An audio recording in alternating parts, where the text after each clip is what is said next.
Hey everyone, Technomentary here with the video for you guys. In today's video, I'm going to show you how to force restart your iPhone 7 Plus to fix any issues you may be having with your iPhone.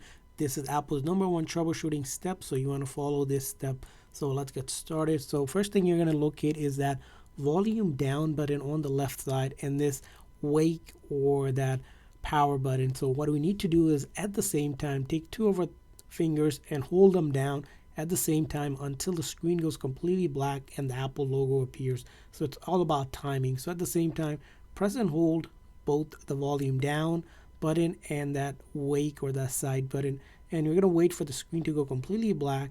And once you see the Apple logo appear on the screen, you will let go of it, and that is a forced restart, which basically shuts down the phone software, reloads the code, fixing any issues, whether the phone was stuck, frozen, unresponsive, touch wasn't working.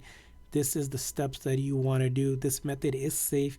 It will not delete any of your data, so all of your photos, videos, apps, everything will still be on your phone. And if it doesn't work the very first time, just try it again. So again, volume down and the side button. I'm going to do it one more time just to demonstrate you that sometimes it does take a couple tries to get the hang of this method, especially if you're new.